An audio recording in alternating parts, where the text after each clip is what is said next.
तमिलनाडु के करूर में एक्टर और टीवी के जो उनकी पॉलिटिकल पार्टी है उसके चीफ विजय की रैली में बड़ा हादसा हो गया। रैली में अचानक भगदड़ जैसी स्थिति बन गई जिससे दम घुटने के चलते 5 से ज्यादा लोगों की मौत की खबर आ रही है और कई लोग घायल हो चुके हैं। इसमें ये भगदड़ हुई कैसे? जब भगदड़ हो रही थी तब विजय कहाँ थे? इसे लेकर क्या जानकारी आ रही है, ये सारी जानकारियों पर नजर हमारी साथी सुप्रिया बनाए हुए हैं। जी सुप्रिया, क्या क्या जानकारी अब तक आई है? तमिलनाडु विक्ट्री पार्टी टीवी के जिसका शॉर्ट फॉर्म है उसके नेता विजय 27 सितंबर को करूर में चुनाव का प्रचार कर रहे थे। इसी दौरान भीड़ बढ़ी और भगदड़ जैसे हालात बन गए। भगदड़ में महिलाएं और बच्चे समेत कई लोग ऐसे थे जो बेहोश हो गए। जैसे जैसे भीड़ बढ़ती गई कई पार्टी के कार्यकर्ता और बच्चे भीड़ के दबाव में बेहोश हो गए, जिसके बाद विजय ने अपना भाषण रोक दिया और शांति बनाए रखने की अपील की। इंडिया टुडे की रिपोर्ट के मुताबिक विजय ने अपने समर्थकों से जरूरतमंद तक आपातकालीन एम्बुलेंस पहुंचाने का आग्रह किया।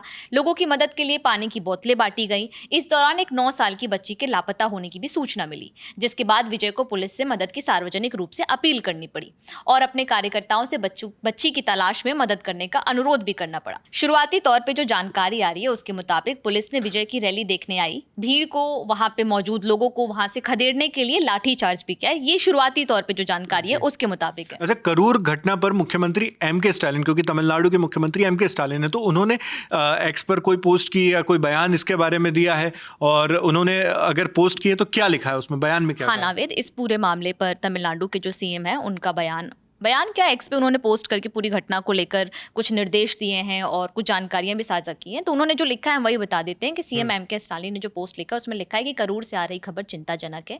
मैंने निर्देश दिया है कि भीड़ में फंसकर बेहोश हुए और अस्पताल में भर्ती हुए लोगों को तुरंत चिकित्सा सुविधाएं दी जाए।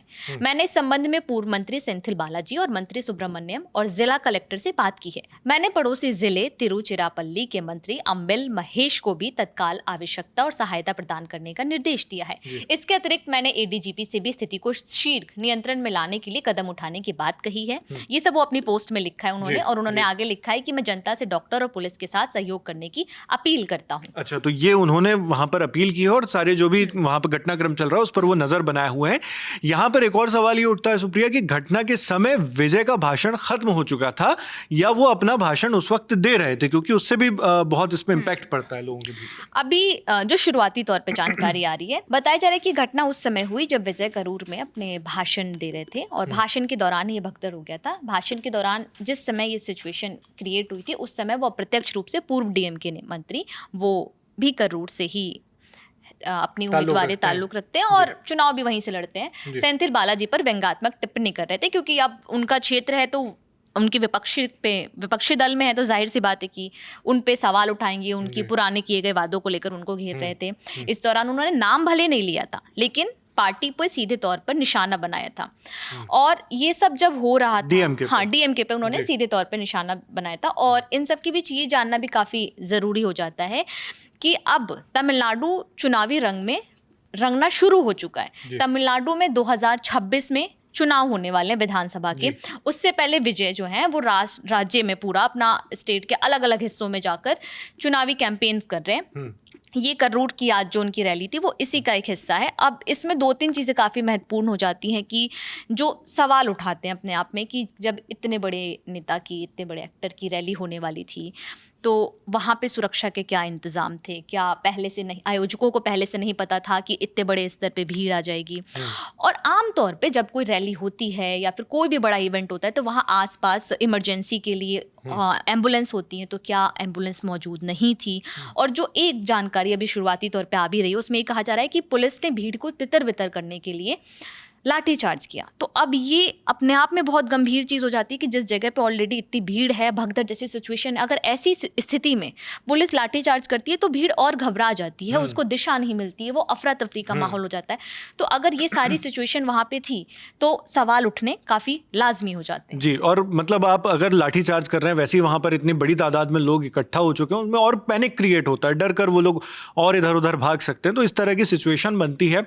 और जबकि ऐसा नहीं है कि जो एक्टर विजय हैं जब वो पॉलिटिकल में आए, अपने पॉलिटिक्स ज्वाइन की, तो एकदम से ऐसी इतनी बड़ी भीड़ आई हो। जब उन्होंने अपनी पहली रैली भी की थी उस वक्त भी एक बहुत बड़ी तादाद में लोग वहाँ पर जुटे थे और उसकी भी खबरें आई थी। आपने दी लल्लन टॉप पर भी देखा होगा, बहुत लोगों ने उस खबर को भी देखा था और बहुत बड़ी लेवल पे उनका क्राउड जो है इकट्ठा हुआ था उनके उस पहली रैली में जब वो अपनी पॉलिटिकल पार्टी का अनाउंसमेंट करते हैं।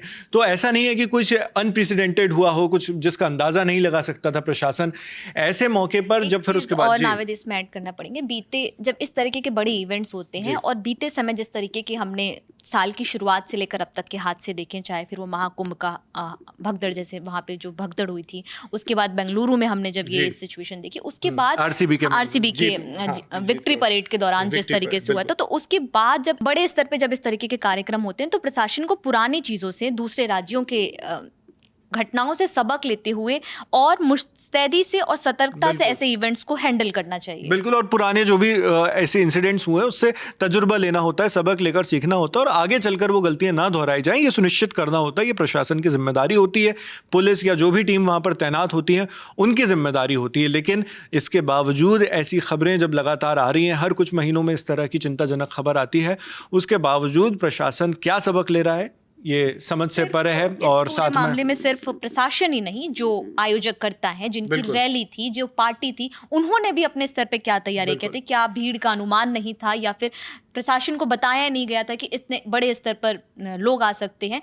तो इसमें ओवरऑल एक सभी जिम्मेदार लोगों की जिम्मेदारी बनती है कि जब आप एक बड़ा कार्यक्रम कराते हैं तो उस कार्यक्रम में आप सारी जो बेसिक चीज़ें होती हैं, जो किसी भी घटना को लेकर या किसी भी चीज़ को लेकर वहाँ पे पैनिक क्रिएट ना होने दें, वहाँ पूरी व्यवस्था। बताया जा रहा है कि वहाँ पे लोग पानी की बोतलें नहीं थी उनके पास। इतनी गर्मी में जब ऐसी सिचुएशन होती है, इतनी भीड़ होती है, लोग परेशान होते हैं, सफोकेशन होता है, उनको समझ में नहीं आ रहा होता है कि वो किस रास्ते से जाएं, क्योंकि आमतौर पर रैलियों में हमने देखा है कि बांस की डंडियाँ लगाकर पार्टीशन किया जाता है। तो ऐसी सिचुएशन में कई बार लोगों को भागने में भी दिक्कत होती है।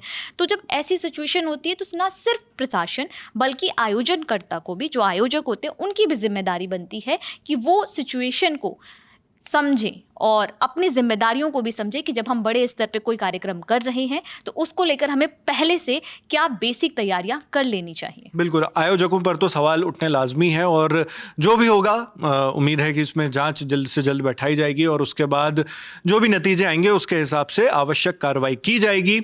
बहुत चिंताजनक खबर आ रही है, 5 से ज़्यादा लोगों की मौत। जब तक हम ये आपके लिए रिपोर्ट तैयार कर रहे हैं, वीडियो शूट कर रहे हैं, तब तक के 5 से ज़्यादा लोगों की मौत होने की इसमें खबर आ चुकी है। और चूंकि लगातार इस खबर में जानकारियां आती जा रही हैं तो जो भी बड़े अपडेट्स आगे चलकर आएंगे इसमें वो भी हम आप तक इसी तरह पहुंचाते रहेंगे। आपके लिए सारी जानकारी हमारे साथी सुप्रिया लाई थी। मैं नावेद हूँ, देखते रहिए दी लल्लन टॉप।